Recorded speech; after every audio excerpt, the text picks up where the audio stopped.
Hi everyone. In today's video we are going to talk about etiolation. So what is etiolation? So when your succulent does not get enough sun, it elongates, right? So if you see this, the example of a succulent, it is supposed to be a nice rosette like this, but if you see here along the stem, the leaves are far away in between, like there's a lot of gap between the leaves. A succulent should be in bright sun, and because the plant is not getting enough sun, it is kind of elongating its stem instead of the rosette becoming bigger. That process is called etiolation. Now, can we reverse this? No, we can't.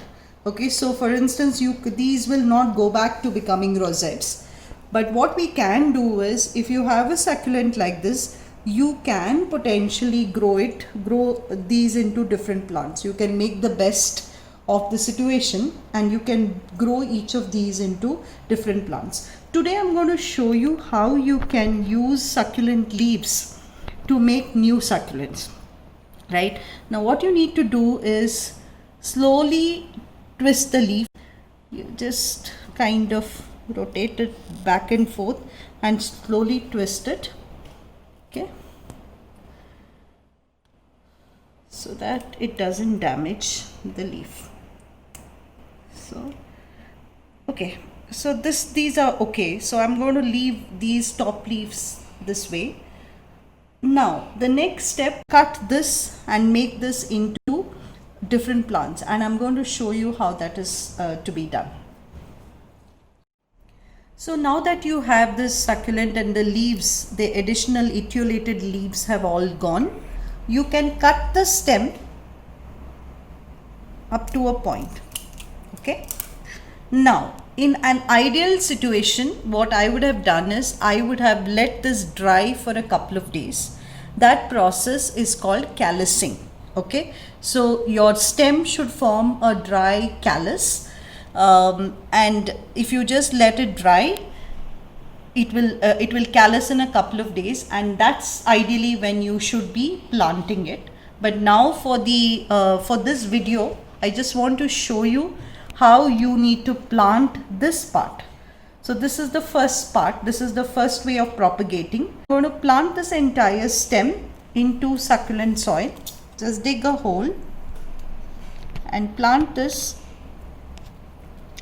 And that's your brand new succulent here. Okay, now given that I have not allowed it to callus, I am not going to water this plant for at least the next 7 to 10 days. Okay, so it will callus in. If I water the plant, it is going to rot for sure because it is not calloused or dried. So I'm going to just keep this in shade and not water the plant. And after after a week or 10 days, roots will start forming and this will become a whole new plant. Okay, so that's one way of propagating. Now what do we do with this cutting? This is, now you have this root.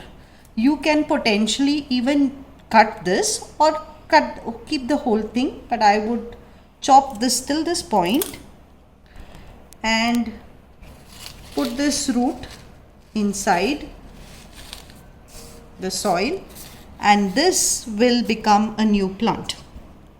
You can do the same with the stem. Okay, so you can put this and this will potentially become a new plant. Okay, so you have the rosette propagation, which is direct the top with the rosette propagation. You had the root propagation and you had the stems propagating, and now with the leaves. With the leaves, this is simple succulent soil. I have moistened it. It's not soaking wet, but it is moist and damp. I will just keep the leaves this way onto the soil. Again, ideally, you should be callusing this for a couple of days before you kind of keep it like this, but if you don't, it's perfectly fine as well. Just make sure that you don't water and rot the leaves. just keep the leaves like this, and in about a few weeks you will find new roots as well as new small little plants coming out. I can show you an example of a tiny little plant that will come from the leaf. Can you see this? So this is the leaf, these are the roots, and this is a whole new plant that has come out of the leaves. I can plant this in a different one. You don't need to remove the mother leaf. It will right now this little baby is getting its nutrition from the mother leaf. So by the after some time the mother leaf will automatically dry. Propagation is as simple as that. So we have seen different ways. We have seen what etiolation is, which is nothing but elongation of leaves or the stem because of lack of sunlight. We have seen that we cannot reverse etiolation, but what we can surely do is grow rosettes, we can propagate from leaves, we can propagate from roots, and we can propagate from stems and grow more succulents from the same plant. Okay, so please try this out and let me know how this works for you. Thank you.